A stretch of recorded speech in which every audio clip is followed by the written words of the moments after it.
Hey everybody, Declan here, and I'm going to give you a quick showcase of what the Photographer's Toolkit and Flight Club can do. So from the homepage here, you want to go into Visualize Trajectories, and it will load up this 3D view of the Earth.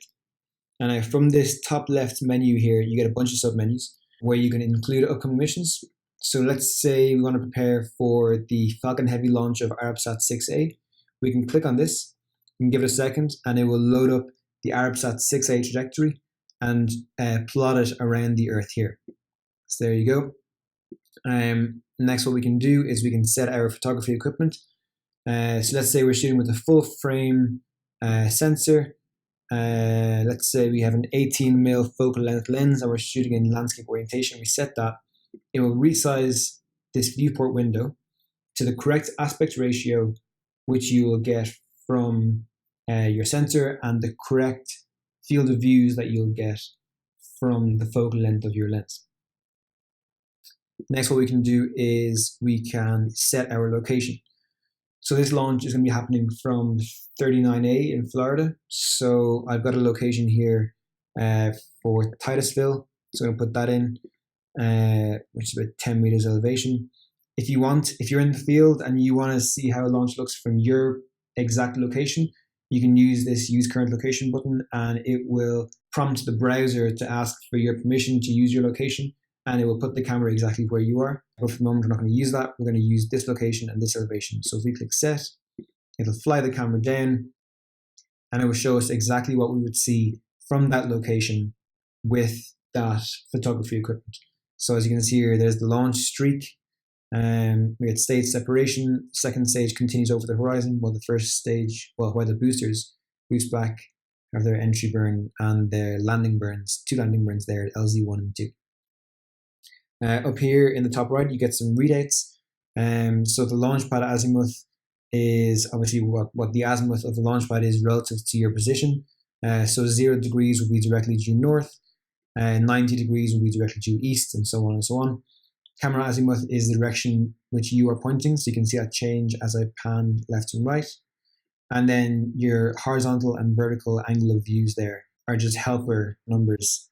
So you can use them in conjunction with the camera azimuth and the launch pad azimuth to do some maths and to maybe get the framing exactly how you want it to be. Additionally to this, if you want to hide the clock controls down the bottom of the screen here, you can go into display options and hide clock controls. Simple as that, they're gone. And finally, you can show the constellations in the night sky. This requires a refresh, so I'll quickly do that. But while that's refreshing, being able to see the constellations and this grid in the night sky will really, really help for trying to figure out exactly where that launch streak is going. So if we set that equipment again and set that location again, now you can see that in the sky we have this grid, and it's a daytime launch obviously, so the constellations are a little bit faint, but they are there. During a nighttime launch, they're much more obvious. Another feature in the photography toolkit is the ability to see ISS passes over your position at specific times, and you can see the duration, the magnitude of the pass, so on and so forth. So how we do that is we go back in here. Let's get rid of Arabsat for the moment and go into View ISS Path. So we can view its current position, which probably isn't over Titusville. No, it's not. I can't see it. What I want to show you now is we can plan a pass. We can see all times in the next number of days, up to a maximum of 10 days, where the ISS will be overhead for at least, let's say, 30 seconds. So this will find all times in the next 10 days, and there's a bunch of times where the ISS will be overhead for at least 30 seconds in this location. And it will give you the times in the time zone of that location. So no matter where you are on the planet, times will be given to you in that local time zone. So let's just choose this one, for example. So April 7th, 2019, 9:47 p.m.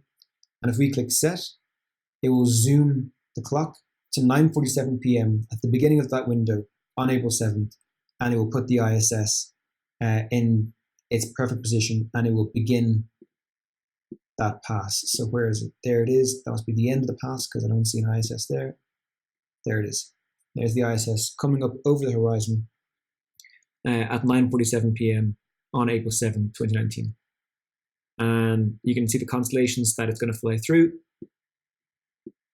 And at every point in its trajectory, at every exact second, its position along this line will match the time in the clock controls, which I have hidden. Let's put those clock controls back.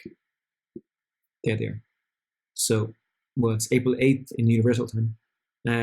But that will show you its position exactly to the second. And that's it. That is the Photographer's Toolkit.